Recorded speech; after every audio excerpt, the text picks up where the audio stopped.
বন্ধুরা, বোনের বিয়ের সঙ্গীত মেহেন্দি সমস্ত অনুষ্ঠানটাই তো তোমাদের সাথে শেয়ার করেছিলাম।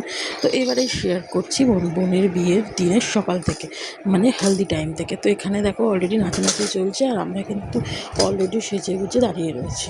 তো জল তুলতে গিয়েছিলাম, তো খুব তাড়াহুড়োর মধ্যে জল তোলাটা কমপ্লিট করতে হয়েছে, কারণ মানে খুব হচপচ হয়ে গেছিলো টাইমের অভাবে, টাইমের সময়ের অভাবে।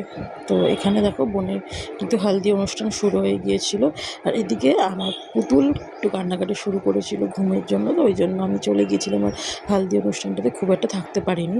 তো সন্ধেবেলা এটা হলো গিয়ে আমার লুকস বোনের বিয়ের জন্য। আমি এটা অনেক দিন ধরেই ভেবে রেখেছিলাম, তো এরকম একটা লুকস আমি ক্রিয়েট করেছিলাম। আর এইদিকে আমার বোনের লুকস দেখে নাও কতটাই না সুন্দর লাগছে। সত্যি বিয়ের দিনে কিন্তু কনের থেকে বেশি সুন্দর কাউকেই লাগে না, যে যতই সেজে নিক না কেন, যে যতটাই নিজেকে সুন্দর করার চেষ্টা করুক, কনের থেকে কিন্তু কাউকে বেশি সুন্দর লাগে না। তো যাই হোক, এখানে আমার দাদা মানে মাসির ছেলে ফুচকা দিচ্ছিল, আর আমরা কিন্তু খাওয়া দাওয়া করছিলাম। তো সেটা নিয়ে খুব হাসাহাসি আর কি চলছিল। তো দিদি, আমি, আরেক মামা, দাদা সবাই মিলে কিন্তু আমরা খাওয়া দাওয়া করছিলাম। আর এইদিকে দেখো দিদির ছেলে, এটা আমার দিদির ছেলে, সবাইকে আমরা একটু খাইয়েও দিচ্ছিলাম। তো সমস্ত কিছু শেষ করে এবারে কিন্তু শুরু হয়েছিল বিয়ের পর্ব। আর ওর বিয়ের লগ্ন যেহেতু একটু রাত অবধি ছিল, তো ওর বিয়েটা কিন্তু অনেক দেরি করেই শুরু হয়েছিল। রাত 11টা-12টা থেকে বিয়ে শুরু হয়েছিল। তো এক এক করে এখানে রিচুয়ালসগুলো হচ্ছিলো, আর আমরা কিন্তু বসে বসে সমস্ত রিচুয়ালসেরই সাক্ষী থাকছিলাম। প্রত্যেকটা রিচুয়ালস কিন্তু দেখতেও খুব ভালো লাগছিল। আসল সময়টার অপেক্ষা সবাই করছিল, যেটা হচ্ছিল গিয়ে সিঁদুর দান। আর ওই সময়টা কিন্তু আমরা সবার চোখে জল চলেছিল, নিজেদের কথা একবার করে সবার হলেও মনে পড়ছিল।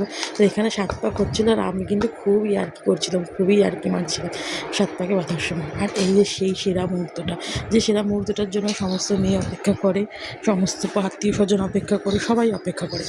একটা কথা শেয়ার করবো তোমাদের সাথে। আমি কিন্তু নিজের সময়টা খুব মিস করছিলাম।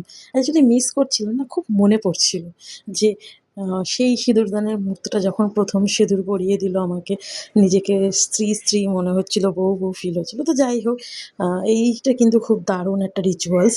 তো এটা কার কার এই রিচুয়ালসটা আছে আমাকে অবশ্যই কমেন্টসে জানিও। এটা হচ্ছে 7 সাগর 13 নদীর পার করে যা নতুন জামাই তার ওয়াইফকে নিয়ে যাবে।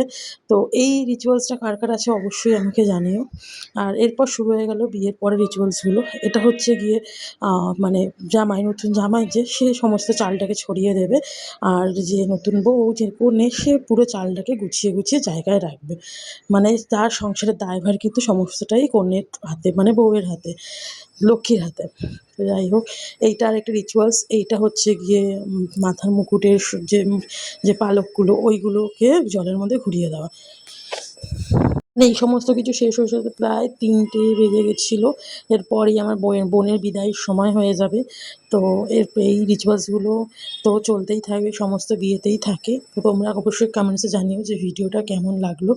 আর আমি এর পরের ভিডিওটার জন্য তোমরা অপেক্ষা করো, আমি খুব তাড়াতাড়ি পরের ভিডিওটা দেবো। Thank you so much.